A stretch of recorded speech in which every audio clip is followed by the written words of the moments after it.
कभी सोचा है कि हमारे पैरों के ठीक नीचे क्या है? सिर्फ धूल और पत्थर नहीं, नहीं, वहां एक पूरी छिपी हुई दुनिया है जो जीवन से भरी हुई है।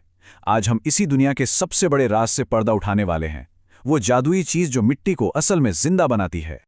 तो सवाल ये उठता है कि मिट्टी को वो जिंदगी, वो जान मिलती कहां से है? आखिर वो कौन सी चीज है जो एक बंजर जमीन और एक लहलहाते खेत में फर्क पैदा कर देती है? जवाब जितना लगता है उतना मुश्किल है नहीं। और वो राज की चीज है मृदा जैविक पदार्थ, या जिसे हम सॉइल ऑर्गेनिक मैटर भी कहते हैं। इसे आप मिट्टी का धड़कता हुआ दिल समझ सकते हैं। यही वो चीज है जो उसे ताकत और जिंदगी देती है। तो चलिए इस दिलचस्प दुनिया में थोड़ा और गहरा उतरते हैं। तो इस सफर में हम क्या क्या देखने वाले हैं? सबसे पहले हम जानेंगे कि ये जैविक पदार्थ आखिर है क्या। फिर देखेंगे कि कुदरत का ये कमाल का रिसाइकलिंग सिस्टम काम कैसे करता है। हम उन नन्हे नन्हे कार्यकर्ताओं की सेना से भी मिलेंगे जो ये सारा काम करते हैं। और हाँ, मिट्टी के काले सोने यानी ह्यूमस के राज को भी समझेंगे। और आखिर में ये जानेंगे कि ये सब कुछ हमारे लिए इतना जरूरी क्यों है। तो चलिए शुरू करते हैं सबसे पहले और सबसे जरूरी सवाल से। ये मृदा जैविक पदार्थ, ये सॉइल ऑर्गेनिक मैटर असल में है क्या चीज?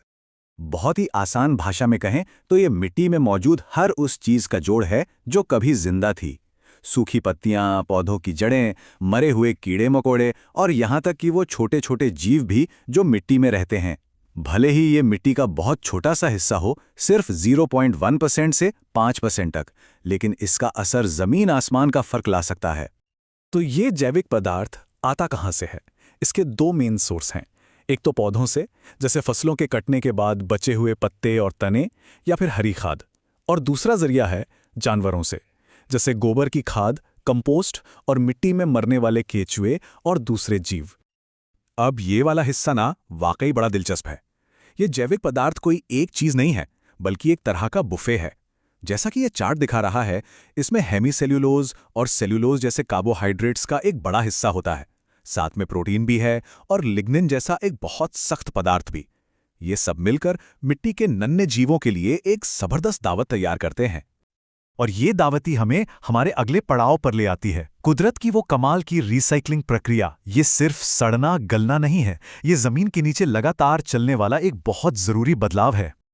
इस प्रक्रिया को कहते हैं अपघटन या डिकम्पोजिशन। ये कुदरत का अल्टीमेट रिसाइकलिंग प्रोग्राम है, जहां कुछ भी बेकार नहीं जाता। हर एक पत्ती, हर एक तिनका, हर मरे हुए जीव को छोटे छोटे टुकड़ों में तोड़कर पोषक तत्वों में बदल दिया जाता है, जो अगली पीढ़ी के पौधों का खाना बनते हैं। ये जिंदगी का एक ऐसा चक्र है जो हमारी नजरों से छिपा रहता है। लेकिन सवाल यह है कि ये सब करता कौन है? तो मिलिए जमीन के नीचे काम करने वाली एक बहुत बड़ी अदृश्य सेना से, वो सूक्ष्मजीवी जो इस पूरे सिस्टम को चलाते हैं।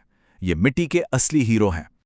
इस टीम में ना कई तरह के माहिर खिलाड़ी हैं। बैक्टीरिया की संख्या सबसे ज्यादा है। ये पोषक तत्वों की अदला बदली के एक्सपर्ट हैं।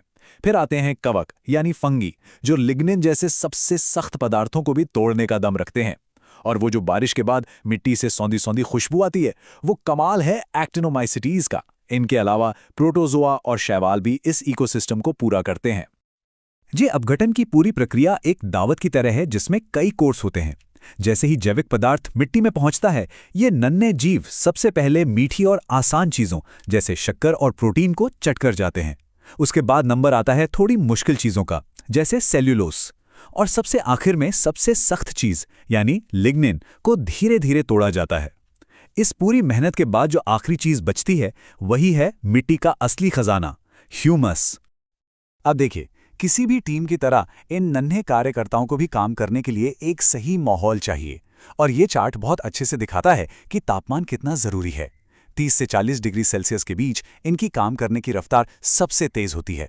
लेकिन जैसे ही बहुत ज्यादा ठंड या गर्मी पड़ती है, इनका काम धीमा पड़ जाता है। तापमान के अलावा उन्हें सही मात्रा में नमी, सांस लेने के लिए ऑक्सीजन और हाँ, एक बैलेंस डाइट भी चाहिए। इस डाइट को हम कार्बन नाइट्रोजन रेशियो से नापते हैं। इसे ऐसे समझिए, कार्बन है एनर्जी के लिए और नाइट्रोजन है प्रोटीन बनाने के लिए। अगर सही संतुलन न हो तो ये सेना भूखी रह जाएगी। जब ये सारी चीजें सही होती हैं, तभी ये प्रक्रिया बेहतरीन तरीके से चलती है। तो चलिए अब बात करते हैं उस आखिरी और सबसे कीमती चीज की। अपघटन की इस लंबी यात्रा के बाद जो शानदार चीज बनती है उसे कहते हैं ह्यूमस। और इसे मिट्टी का काला सोना कहना बिल्कुल भी गलत नहीं है। ये परिभाषा सुनने में थोड़ी मुश्किल लग सकती है, पर इसका मतलब बहुत सीधा है। ह्यूमस कोई मामूली चीज नहीं है। ये उन सबसे सख्त चीजों से बनता है जो अपघटन के बाद भी बच जाती हैं। ये एक तरह का सुपर कंपोस्ट है, बहुत ज्यादा स्टेबल, गहरे रंग का और पोषक तत्वों का भंडार जो सालों साल मिट्टी में बना रहता है। और इसकी सबसे बड़ी खासियत है इसका संतुलन। ह्यूमस में कार्बन और नाइट्रोजन का अनुपात लगभग हमेशा 10:1 होता है।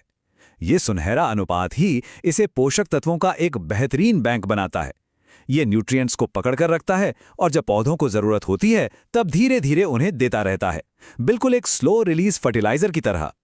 अब तक हमने जो भी बातें की वो सब थीं जमीन के अंदर की दुनिया की, पर अब सवाल ये है कि इस सब का हमारी बड़ी दुनिया से, हमारे पौधों, हमारे खाने और हमारे पर्यावरण से क्या लेना देना है। जैविक पदार्थ मिट्टी का सुपर हीरो है और ये टेबल उसके सारे कमाल दिखाती है। ये मिट्टी की बनावट को बेहतर बनाता है। ये एक स्पंज की तरह पानी सोखता है। सोचिए, सिर्फ 1% जैविक पदार्थ बढ़ने से मिट्टी हजारों लीटर ज्यादा पानी थाम सकती है। ये पौधों को खाना देता है, ये मिट्टी के कटाव को रोकता है, मतलब ये मिट्टी को लगभग हर तरीके से बेहतर बनाता है। तो बात का सार ये है कि जब मिट्टी में जैविक पदार्थ अच्छी मात्रा में होता है तो मिट्टी ज्यादा मजबूत बनती है, पौधे ज्यादा सेहतमंद होते हैं और हमारा पूरा ग्रह एक बेहतर और टिकाऊ जगह बनता है। ये एक छोटी सी चीज है जिसका असर बहुत बड़ा है। तो ये सब जानने के बाद एक आखिरी सवाल मन में आता है। हम सब मिलकर अपने बगीचों में, अपने खेतों में, अपनी दुनिया में इस नन्ही सेना की मदद के लिए क्या कर सकते हैं? हम कैसे ये पक्का कर सकते हैं कि वो अपना ये जरूरी काम हमेशा करते रहें? इस पर सोचिएगा जरूर।